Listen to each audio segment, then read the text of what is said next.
présente mes condoléances au peuple ivoirien ainsi qu'à la famille biologique de DJ Arafat. Que son âme repose en paix. C'est bien Opération Le Roi de la Forêt, Ndiama Makanda, votre artiste, depuis la République démocratique du Congo. Les Ivoiriens, nous sommes ensemble. Ça fait très mal, très mal.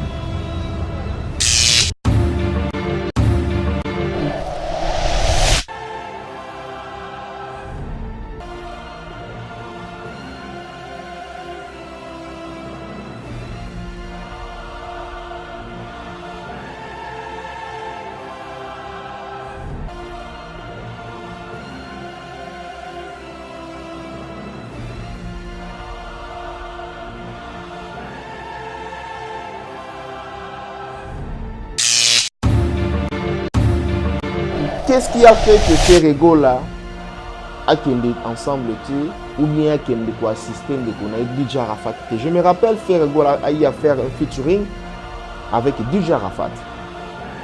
C'est-à-dire, les deux connaissent très bien. Et là, on a salami que Ferrego-là a assisté à la funéraille ou bien à l'obsèque, il y a un DJ Arafat. Certaines personnes disent que Ferrego la Kim. Donc, est-ce que ceux qui font la Kim,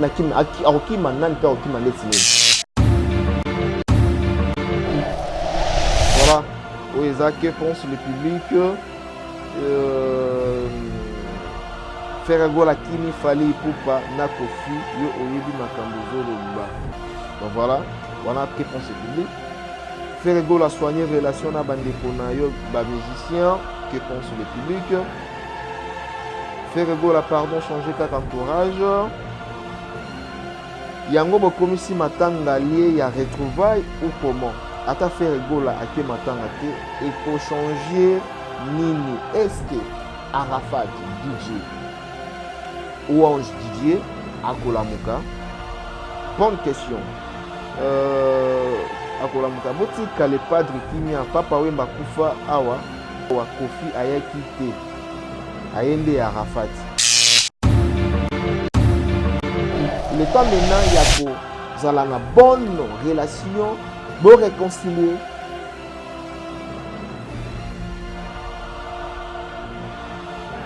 Et l'homme au Fabrice a le babi na kena gana na moni fali na moni ba mise mususu na moni fala au pesa mise fu mbote ngaka ngape ngape mpanzi na ngape kara chokanga markanga.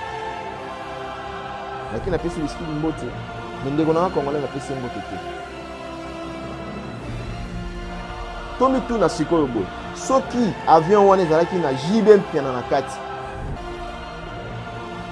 soki ezali na héritier na kati, est-ce que Ferrego la nga kende te? Est-ce que Ferrego la nga ba évoquer ba raison oyo ba évoquer belé ah dans le but bien ceux qui JB piano moko le papa chéri il est en 4e génération je crois. Ce gars là qui a même vol héritier baza wana moto na tembe. Est-ce que Ferrego là alingaka za l'absent ou alingaka za la prison? Ah tomi tout dans la question, il faut ma question pour Tarambo.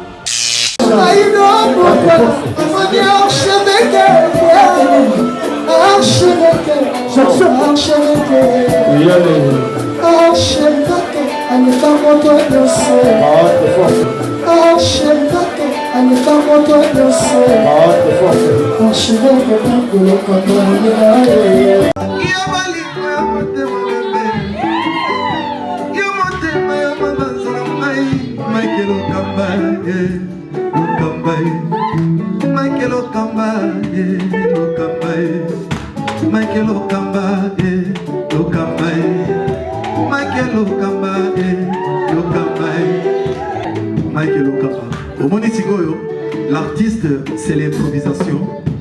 Na honoré dans l'émission. Africa Elengi TV, votre chaîne, l'incontournable, la star des chaînes.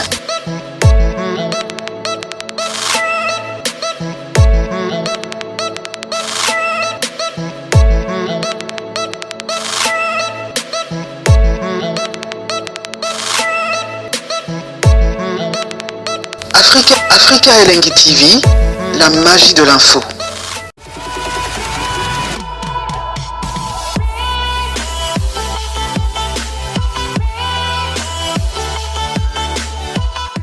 Voilà, fidèles internautes, bonjour, bonsoir.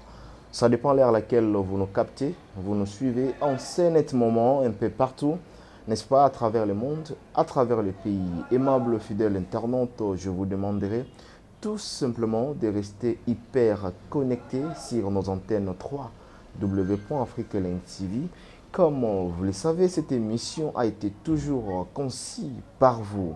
Une émission qui vous ressemble, en même temps, une émission qui ne cesse à vous donner l'information sur l'actualité musicale. Mais comme nous savons tous que nous avons perdu une icône d'Afrique au nom de DJ Arafat, il y a cela un mois et demi. Donc voilà, aujourd'hui nous sommes le 30 août 2019. Nous savons tous qu'aujourd'hui c'est levé du corps. Le corps sera exposé dans le stade où nous avons en Côte d'Ivoire. Tu peux savoir des détails dans le stade. En même temps, l'enterrement aura lieu demain 31 août 2019. Où il y a dernière demeure, il y a DJ Arafat. Voilà, comme programme, en même temps que mon absence, il y a Bandeko Belé, non seulement musicien congolais, et aussi musicien africain, ou c'est Skizaki, non seulement musicien africain, ou évoluer aussi dans l'Europe, comme Maître Gims, son absence, a été, puis à Rosalate, suite, il y a accident, incendie, et ça na bateau naïe. Donc voilà, Maître Gims aussi, à Rosalate. N'attends rapidement, je ne pourrai malheureusement pas assister aux obsèques et aux veillées prévues le 30 et 31 août 2019 à Abidjan.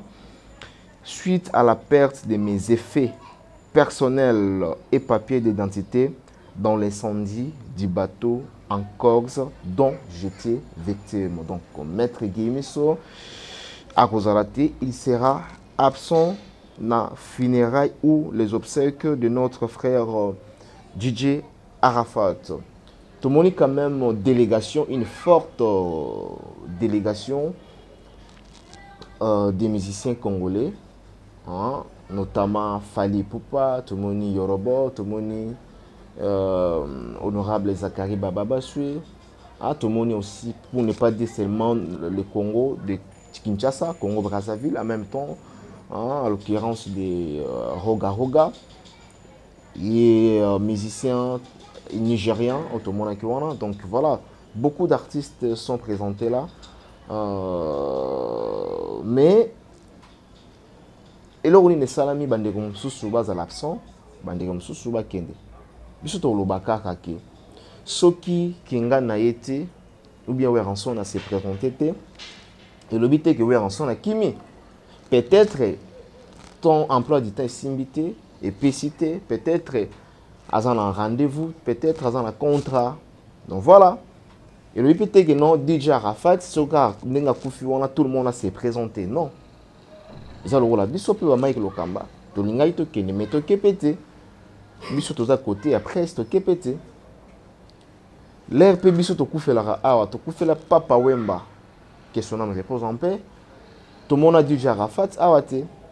Quand DJ se réfère na source, il y a musique africaine. L'air bazo repéré en Awanakati à Congo, tout le monde notamment, Papa Lutumba, basala ba musique, oh lelo, musique wana, mutna mutu, azwa parti na yepe, à perfectionner on a maïle ngaï.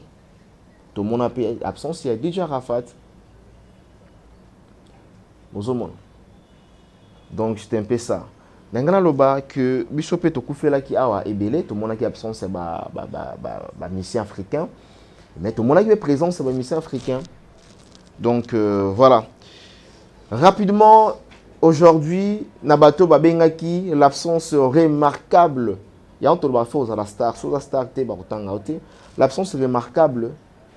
Et le bami bongo c'est pas ce que fait Regola. Et le bami bongo c'est pas ce que héritier Watanabe. Tu dis que Fabrice il fait Alandalelo, je ne crois pas, je ne sais pas. Ce qui va préciser Bisso à la fin. Qu'est-ce qui a fait que Ferregola a kende ensemble ou bien a kende ko assister de qu'on a DJ Arafat. Je me rappelle Ferregola a eu à faire un featuring avec DJ Arafat. C'est-à-dire le deux connaissent très bien. Et là on est salami que Ferregola a assisté na funérailles ou bien na obsèque il y a des DJ Arafat. Certaines personnes disent que Ferregola Kimi. Est-ce que ceux qui font Akima nan pe Akima ndetinin. Bato mususu balobi Ferregola bangi. Mais moi ma question est celle de savoir Ferregola soka bangi akobanga nani pe akoki kobanga ndetinini. Et puis question na kobakisa pourquoi Ferregola kombo naye ezalaki répertorié na bato oyo bazalaki c'était prévu bakende Abidjan na Côte d'Ivoire azalaki na kombo na liste et du coup comme ça tout le monde absence naye. Pourquoi cette absence brusque? Mais je me rappelle que tozonga na régie où se trouve Merveille Mampuya et Betili atela biso une petite vidéo. Il y a la bouche présidentielle au nom de Tracy Eleza. Avec l'éclaircir l'absence de Ferregola. Pourquoi Salami Kaka na veille à voyage aussi longtemps il déjà prévu qu'à voyager. Tous les éléments où il est plutôt commenté, ils tout ensemble. Peggy Bokele à la prise de vie. C'est parti.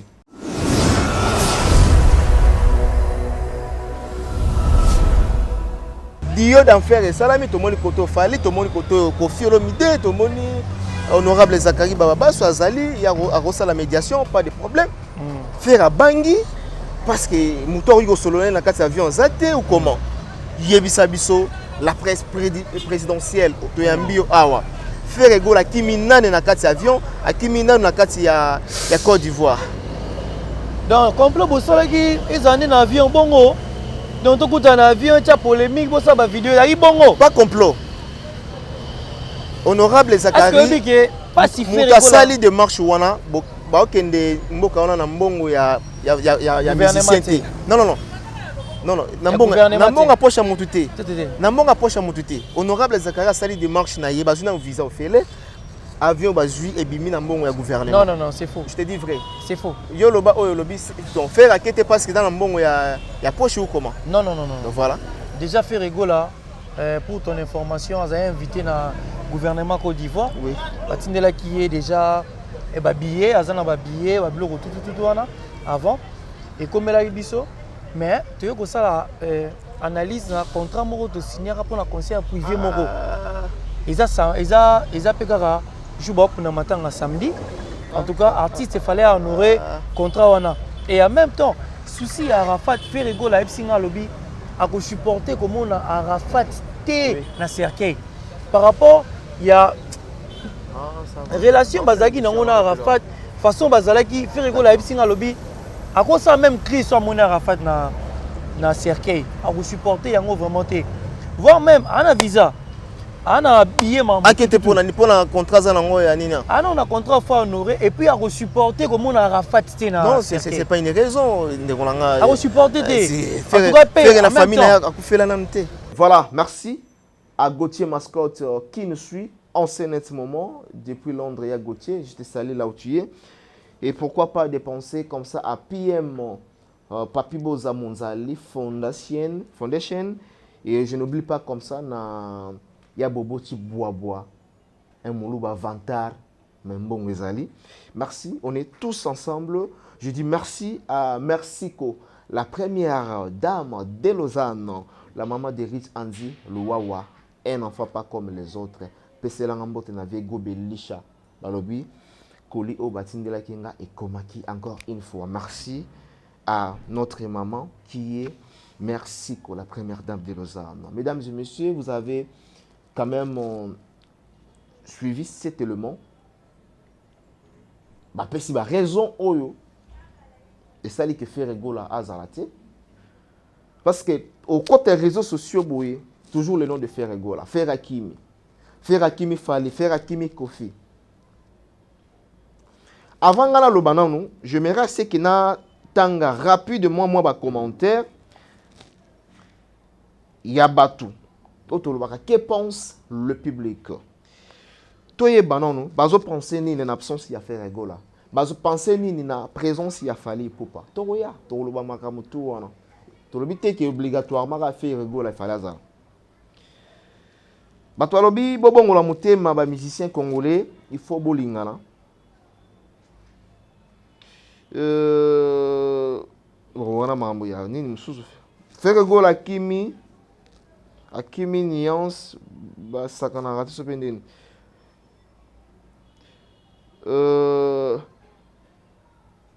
Fer Rigola pona nini boy. Voilà le public. Injure nazo tangati.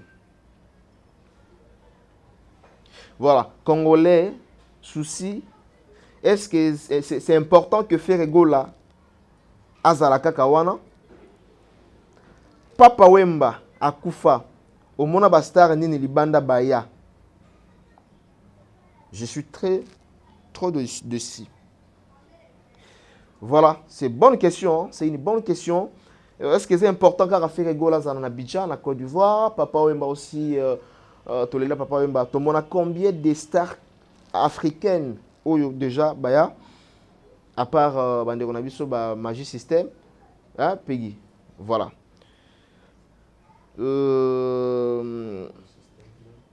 Pardon? Voilà.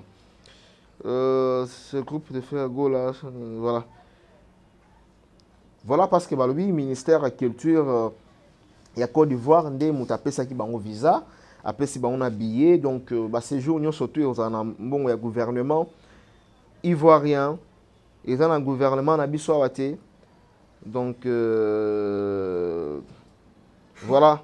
Que pense le public? Fer Rigola Hakimi Fali Poupa na Kofi yo oyebi makambo zoloba. Donc voilà que pense le public. Fer Rigola soigner relation na bandeko na yo ba musicien, que pense le public? Fer Rigola pardon changer kaka entourage. Yango bokomisi matanga lié ya retrouvailles ou comment? Ata Fer Rigola ake matanga te eko changer nini? Est-ce que Arafat DJ ou Ange Didier Akolamuka? Bonne question. Akolamuka botika le padre Kimia Papa Wemba kufa awa Kofi ayaka Papa Wemba kufa et papa s'il vous plaît Papa Wemba akufa ki awa Kofi ayaki te ayende Arafat. Donc voilà, Kofi Olomide évoquait qui peut raisonner, hein, Peggy. Il était absent, donc je crois bien Zalaki coïncide na marambo ya bon toni tout ça la polémique a été mais toyebi entre Papa Wemba et Kofi Olomide na marambo et Salaki pe ya ba moto ba guerre ceci cela ba loba écoute ce que fait Olomide ba moni ma colonel na matanga et osala boye donc voilà. Voilà, il y a trop de messages. Mais juste, tu vas comprendre que pense le public. Namakambu Oyo, il y a DJ Arafat, Obatbazol, Fer Rigola monanité. Pourquoi? Pourquoi seulement présence ya Kofi Olomide? Namakambu Matang en abisso a Yaminene, tout le monde a été. Voilà. Yango wana biso ba Mike Lokamba toluka toko tolukara toujours tolobisa pe public tolukara tarate biso toloba bien que biso tozana moins monopole ya koloba na télévision mais le public wana il y a ces fanatiques nombreux fanatiques oyo ba soutenir ba artistes et musiciens bazala rappel na posa makambo na bango et comme la bino ba artiste et comme la bango comment yango tozotanga ba commentaire na bango. Voilà. où ils ont un message comme sous ils ont un peu pas bien. Vous allez retenir que faire Gola, bah lobby on n'est pas être ici qui suite il y a contrat où il y a Zanango, il y a un sali qui faire Gola à Zalati. Mais tokotanga rapidement awa pegi à debiso. Barobi, il faut pas croire, c'est juste l'hypocrisie de Salabango, Mabé, et Bélé Baké na Côte d'Ivoire, Baké non seulement que la DJ Arafat, mais Barobi Missous Baké juste Kakapona, Koto Tali, moi Kanya Kebima, Barobi Baté Bélé, soit ils apprennent à Kanya, Kanye Baké Narambango. One is un message, un commentaire, il y a batu, il y a public, ou bien il y a fan Nabino, Boké pour na Kanya Ka et non Matanga. Selon les fanatiques. Ferrego la pardon changer qu'à entourage. Voilà. Balobi vidéo au Tracy, il les alobi, ils ont une contradiction belé que au lobby a bosso que Ferrego là a un contrat le même jour na makamou ya matang et DJ Arafat. Après après alobi les sources que Ferrego la akoko kakomo na Arafat na kati CRK ite po aza mwana na ye balobi lisusu nani Tracy na video wana contradiction za lisusu na semaine moko vol ezalaka kaka une fois soki ezalaki ba vol ebele mais Ferrego la alingaka zala kuna na Abidjan balobi contradiction, c'est-à-dire j'ai compris que ndenge Tracy alobaki balobi eza na mwana ba contradiction yo moko lobi Ferrego la akokoka okende kuna te parce que akokomona DJ Arafat na CRK ite moto alingaka mingi Dédé ayo koloba lisusu soki tokendaki te c'est parce que contrat esalamaki 3 balobi ki donc raison quoi raison na yo bat balobi ou évoqué na semaine vol ezaka une fois donc parmi ba raison ou évoqué babi eza na mwa ba contradiction na 4 hours. Merci beaucoup na batutu bazotala biso mais tokoloba papa oyemba kufa tosepela na eloko moko kulutu na biso oyo azoloba aimons nous vivons Paulin Mukendi baartiste faut tolingana tant que toza na nous vivons tokufeli awa pas mal des artistes et puis batu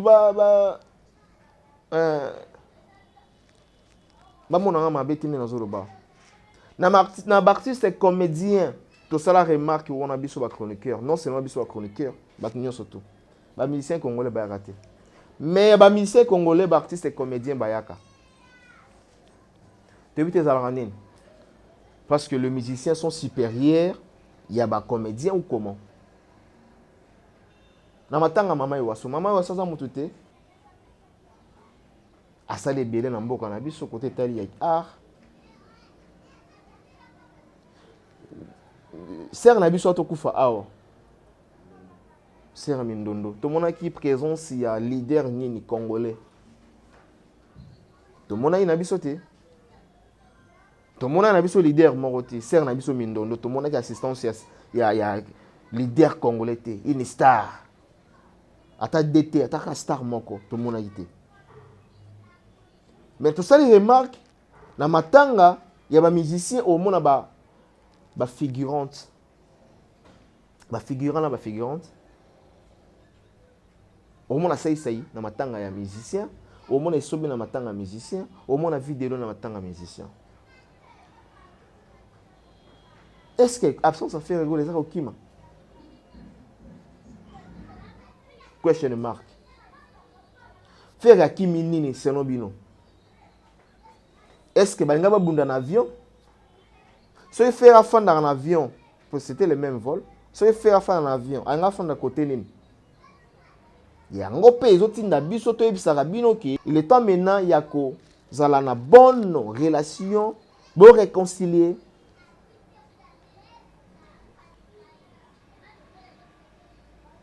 Le moko Fabrice aloba binda kenda Ghana na moni Fali na moni bamisie mosusu namoni fale opesa bamisie mosusu mbote nga kara nga pe mopanzi na nga pe kara eshokanga emarkanga naki napesi whisky mbote me ndeko na nga congolais napesi mbote te tomituna sikoyo boye soki avion wana ezalaki na jibe mpiana na kati soki ezali na héritier na kati est-ce que Frère Egola nga akende te est-ce que Frère Egola nga baévoke baraison oyo baévoke belé awa dans le bien soki jibe mpiana mokolo papa chéri il est en 4e génération je crois soki azalaki na même vol héritier baza wana moto na tembe est-ce que Frère Egola alingaka azala absent ou alingaka azala présent tomituna na baquestion il faut baquestion ekotaka boye naosala téléphone ouvert kala mingi te après émission ekota osala téléphone ouvert bato tu babenga baréaction na bino en tout cas la émission oyo en tout cas nayebi ke oza trop sensible ya koréagir bokomela biso via WhatsApp via Facebook ou bien YouTube esala biso très très bien nazobandela la question naosepela na question makasi soki jibe mpiana azalaka na même vol héritier watanabe wana toke wengesa Frère Egola ingaka ya to ingaka ya te Frère Egola ingaka kata contrat wana oyo baévoke to ingaka kata contrat te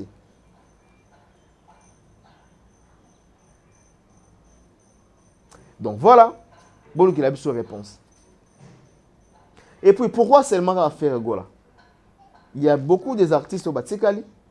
Tomoni Jibem Piana Akete. Tomoni Weranson Azana Dubaï. Namon a lancé un message très fort. Nani en Côte Sango. Na leki na moi na naïto parce que DJ Arafat appelait toujours Weranson papa.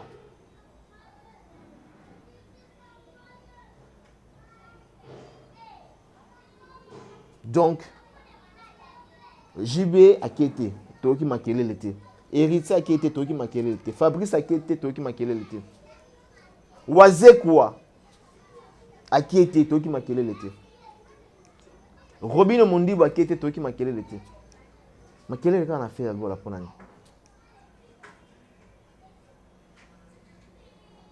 Torom n'a plus sur Souka. Nabi qui va toiser qui to avancé. Parce que parce qu'entre temps tozo laksabino ba image ndenge ba ko sala lever du corps na n'est-ce pas lever du corps de sala makala mingte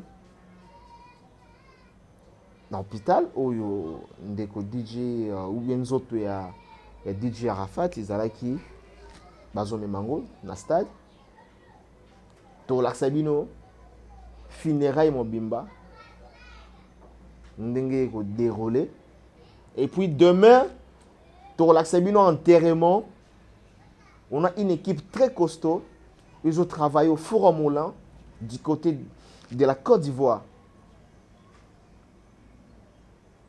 ils ont travaillé ensemble de façon à ce que tu peux Sabino ba image inédite. Je demanderai à tout le monde de s'abonner massivement parce qu'il y a pas, à 7 heures, il n'y a rien là-bas. Il n'y a rien là-bas. Il ne faut pas même jongler là-bas. Il n'y a rien à 7 heures. Abonnez-vous massivement sur nos antennes Afrique Elengi TV. Mais je vais quand même préciser Batou. Place corps et Rosala. Tout le monde a que le ministre d'État Ahmed Bakayogo. Donc il était en même temps hier à la Zalaki des Passages, accompagné d'une forte délégation. Officiellement présenter ses condoléances à la famille éprouvée. Donc voilà. Et nous, la presse congolaise, nous présentons aussi, encore une fois, voulais-je dire, nos sincères condoléances à la famille éprouvée de notre cher frère DJ Oran, Ange Didier. Que son âme repose en paix. Et puis pourquoi pas nous pleurons ensemble avec tous les Ivoiriens hein, donc les deux familles. Je sais bien que Congo et Côte d'Ivoire, c'est la même famille. Et quand fait le midi, bon, mon akindenge a déposé gerbe fleur naïe pour dire que nous sommes toujours ensemble avec vous les Ivoiriens. On est tous unis. Hein? C'est l'Afrique qui a perdu une grande légende. Tomoni Dadju, il a quitté son pays France pour plaire avec les Ivoiriens. Donc on est tous ensemble. Donc on est vraiment très attristés par cette tragédie. Oyo ezolelisa tout le monde. Matanga na bino te mais matanga ekomi abino.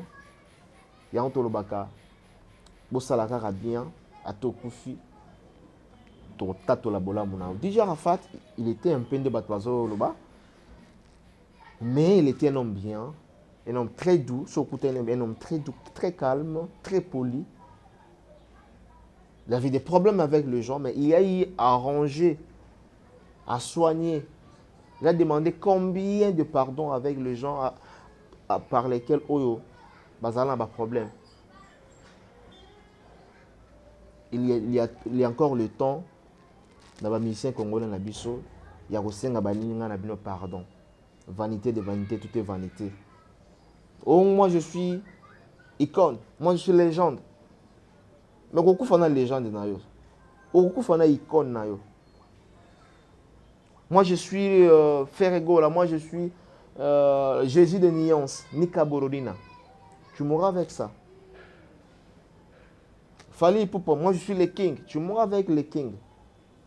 Le temps de ranger, le temps de s'humilier. Nima aussi millier, mais au ranger nabat. Vous en avez bonne relation avec tout le monde.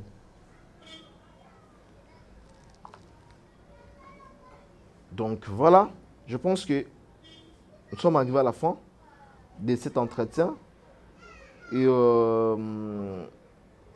entre-temps, restez branchés sur nos antennes. Non? Je dis merci à toutes et à tous qui nous ont suivis du début jusqu'à la fin. On se retrouve dans 2 heures du temps ou 3 heures du temps pour un autre élément. C'est parti.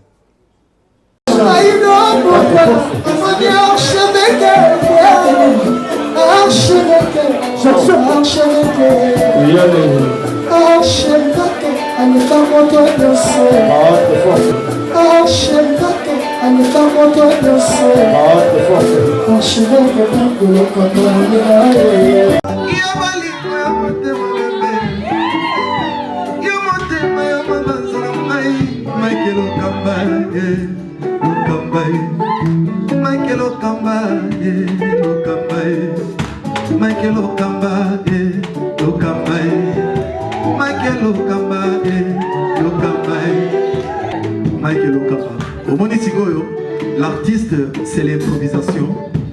Na honoré na émission na yo. Africa Elengi TV, votre chaîne, l'incontournable, la star des chaînes.